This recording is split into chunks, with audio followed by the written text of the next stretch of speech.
Can you talk about how to optimize PPC on products with variations? I wanted to ask this one next because I was really curious to hear your thoughts. I had a seller disagree with me, a very large seller, a top 100 seller disagree with me on my strategy here. So I'm really curious to hear your thoughts, Kyle. The way we've chosen to view it is we look at our variations and look at all of our historical advertising data, and we figure out what typically has the highest click-through rate. Because a click-through rate means a customer sees the ad and enters the listing. That is the variant that I typically choose to advertise the most, because once a customer clicks into my listing, they can see all my other colors. They understand how to work the variation segment, right? And it means that we're capturing the most amount of attention because that listing brought them into our listing.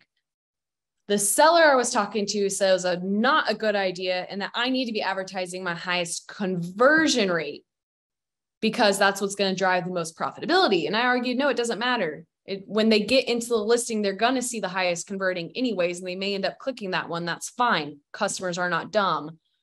And we never came to an agreement with it. So I was really curious to hear your thoughts on this. What was the KPI that you used to lead? Click-through rate. Yeah, I agree. Click-through rate completely. Okay. And also I would say, I don't know if they changed the rules on this, but I would say we kind of stopped talking. What's that? On what ad shows? Well, no. I was going to say, like, if you think about all those variants, like those all have long tail terms. Yeah. And what you can do, if it's worth it for you, if like the traffic and the sales are worth it, you can build out campaigns for each one of those variants and only use long tail terms. And that way you're getting like really granular with what where your ad spend's going. So if you have, I agree with you. Chocolate protein, vanilla protein, strawberry protein, you're going to launch one campaign for just your chocolate protein ASIN targeting chocolate protein. What Kyle and I are talking about in the beginning is if you're just targeting protein, how do you decide what wins what? That's when we're typically going to look at whoever has the highest click-through rate out of all of those. Yeah. Or if you really want to, have a lot of fun, you're going to try to win multiple placements, but they can't be in parent-childs to do that. So it's kind of the game of like how you want to target long tail versus the head terms, which can bring us into our next question. What constitutes a long-term tail keyword? How many words would be considered long? I would say, I don't have anything to pull up. I guess I could pull that thing up, but I was going to say, I actually don't think it's based on the number of words.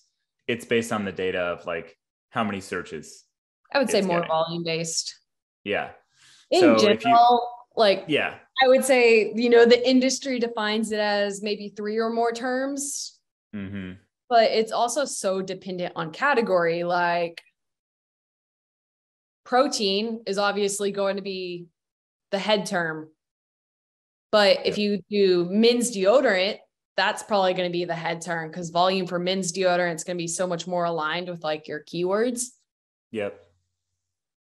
I'm pulling up we have fun data to share on this topic since it does come up pretty frequently.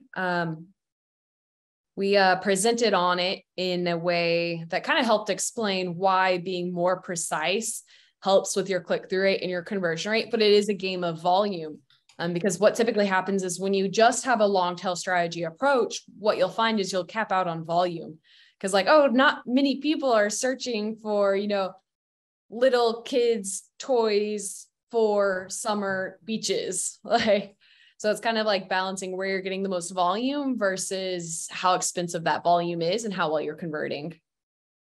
Okay, I'm going to pull it up real quick. We don't have to spend too much time on this, but I do think it's useful. Let me know when you can see. Yeah. So this is just a visual of the search demand curve. I'm sure many of you have seen this before. The big takeaway is that there are terms like protein that are going to get the vast majority of traffic, right? People come to Amazon and they're going to do research. They're going to search for protein and then they're going to narrow in and get more granular after that search. And then there's these long tail terms, there's not nearly as much traffic, but there's way more of these terms. And it's still across all of them is a lot of traffic. And that's why we're always kind of telling people like, make sure you're milking those long tail terms. And this would be something like what you said. It would be like vegan protein powder, I don't know, a bunch of different words. And the other visual that we like to share is this table that you get within Pacvue. And I'll let Destaney kind of riff on this one. This is one of my favorite tables. So one word, top row, you can see $5 cost per click on average. So think protein. That's pretty synonymous with the category we're in here. Protein's costing us $5 and we're only converting at 23% because it's so broad. If someone types in protein, they're not sure what they're looking for. Bodybuilding, are they looking for, lean, vegan, whey, like all these different variables.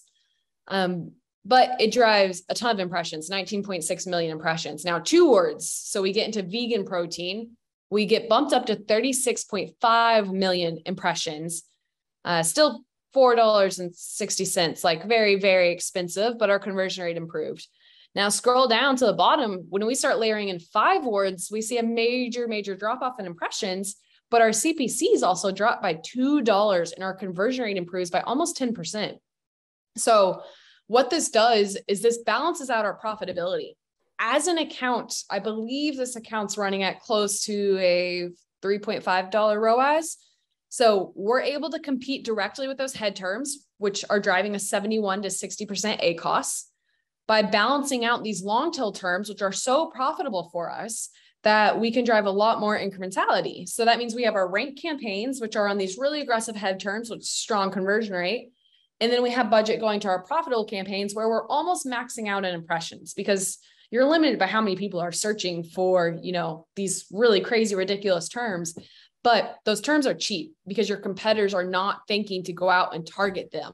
So you get them for a lot lower cost and your conversion rate's higher because they're more aligned with what a customer is looking for.